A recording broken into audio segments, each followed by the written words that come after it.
ውድ የዩቲዩብ ቤተሰቦቼ እንዴት ናችሁ? ዛሬም ስለ እንቅርት ህመም ነው የምናወራው በዚህ ቪዲዮ ላይ።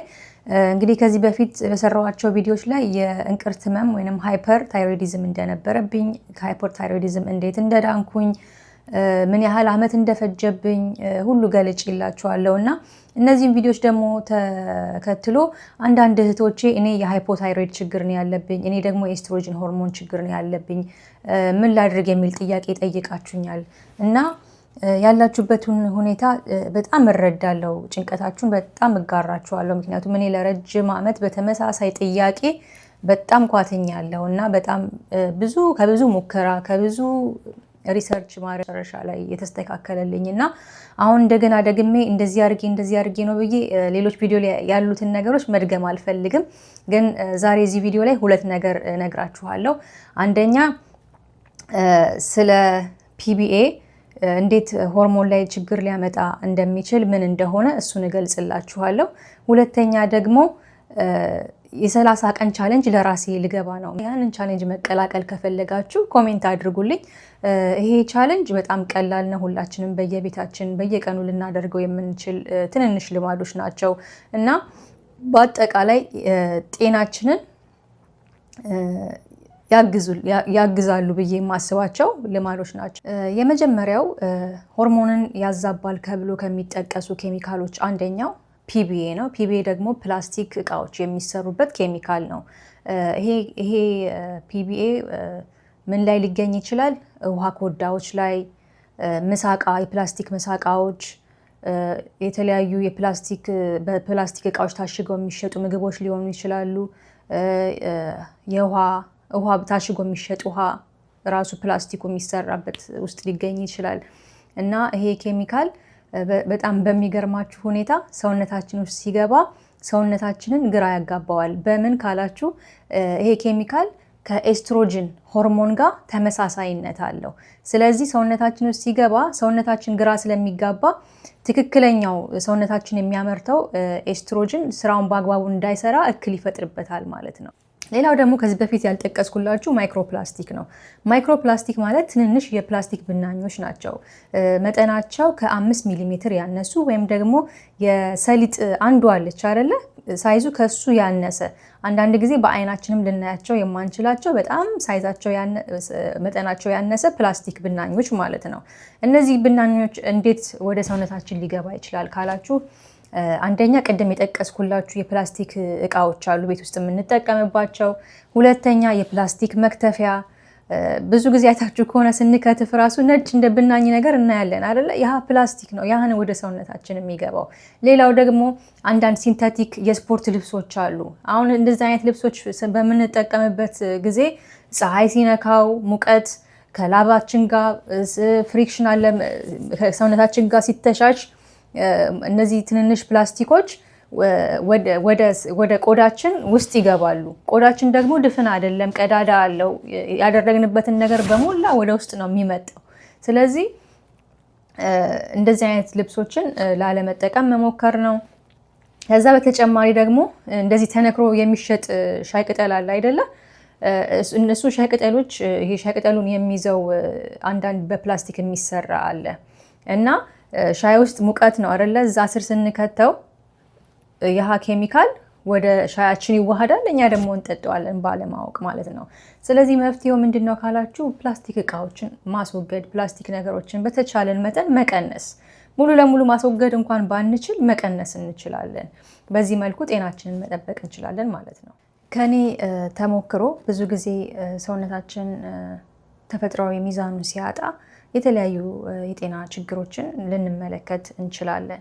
ስለዚህ ወደ ቻሌንጁ ስንሄድ የምናተኩረው 6 ነጥቦች ላይ ነው።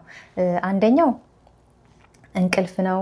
በመቀጠል ውሃ፣ የፀሐይ ብርሃን፣ አመጋገብ፣ የሰውነት እንቅስቃሴና ስትረስን ወይንም ጭንቀትን መቀነስ ነው። እንቅልፍ ለሰው ልጅ በጣም ወሳኝ የሆነ ነገር ነው። ጥሩ እንቅልፍ በምናገኝ ሰዓት ሰውነታችን የስትረስ ወይንም የጭንቀት ሆርሞንን እንዲቀንስ ያደርጋል። ሆርሞናችን ሚዛኑን የጠበቀ እንዲሆን ያደርጋል። የበሽታ የመከላከል አቅማችን ይጨምራል። ሰውነታችን፣ ሴሎቻችን ራሳቸውን እንዲያድሱ ይረዳል እና እንቅልፍን በቀላሉ አትዩት። ሁለተኛው ደግሞ ሁልጊዜ ከእንቅልፌ ስነሳ የማደርገው ጥሩ ልማድ ምንድን ነው? ለብ ያለ ውሃ መጠጣት ነው። ለብ ያለ ውሃ ስንጠጣ ምግብ የሚፈጨውን አካላችንን እናግዛለን። የሆድ ድርቀት፣ የሆድ መነፋት የሚባል ነገር አይኖርም፣ ይረዳናል። እና ሁልጊዜ ጠዋት ስንነሳ ለብ ያለ ውሃ ብንጠጣ ይመከራል። ሶስተኛው ደግሞ የፀሐይ ብርሃን ነው። ጠዋት ከእንቅልፋችን ስንነሳ በቃ አንቺን ወር እንደ ቻለንጅ ለ10 ለ15 ደቂቃ ፀሐይ እንሞቃለን። ፀሐይ ከቫይታሚን ዲ ከሚሰጠው ጥቅም ባሻገር ስትረስን ይቀንሳል። የፀሐይ ብርሃን ንቅት እንድንል ኃይል እንዲኖረን ያደርጋል። ሙዳችን ይስተካከላል። እና ጠዋት እንቺን 30 ቀን እየወጣን ፀሐይ እንሞቃለን ማለት ነው። ሶስተኛ ደግሞ የሰውነት እንቅስቃሴ ነው። የሰውነት እንቅስቃሴ ስላችሁ የግዴታ ብር አውጥታችሁ ጂም ሄዳችሁ ምናምን አይደለም። ለ20 ደቂቃ ወክ ማድረግ።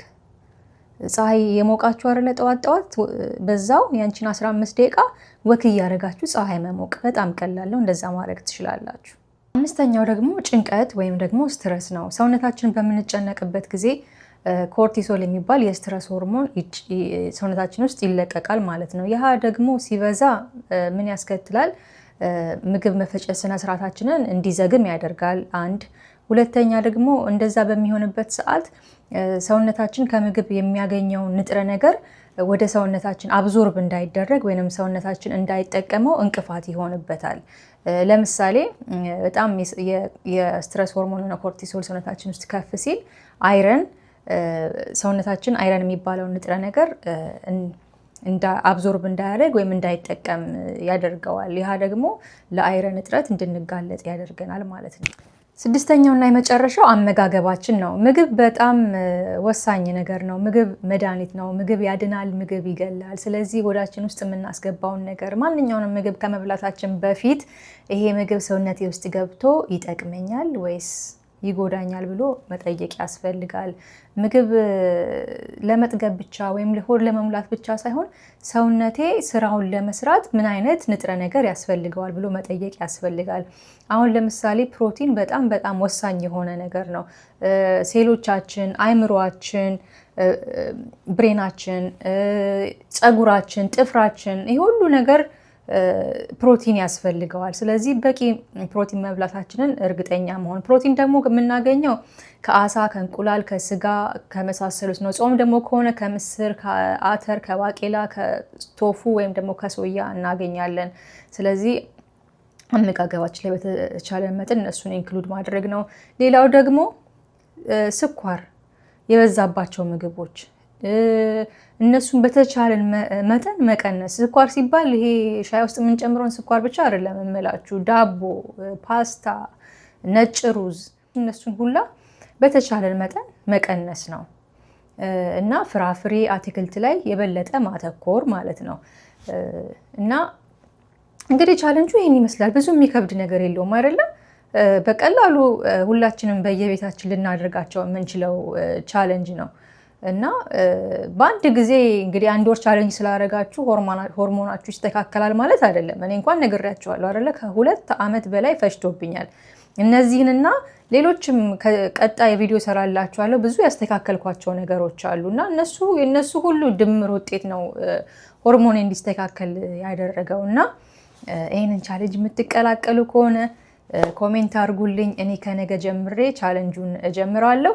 እንግዲህ በሚቀጥለው ቪዲዮ እስከምንገናኝ ድረስ እወዳችኋለሁ። መልካም ሰንበት።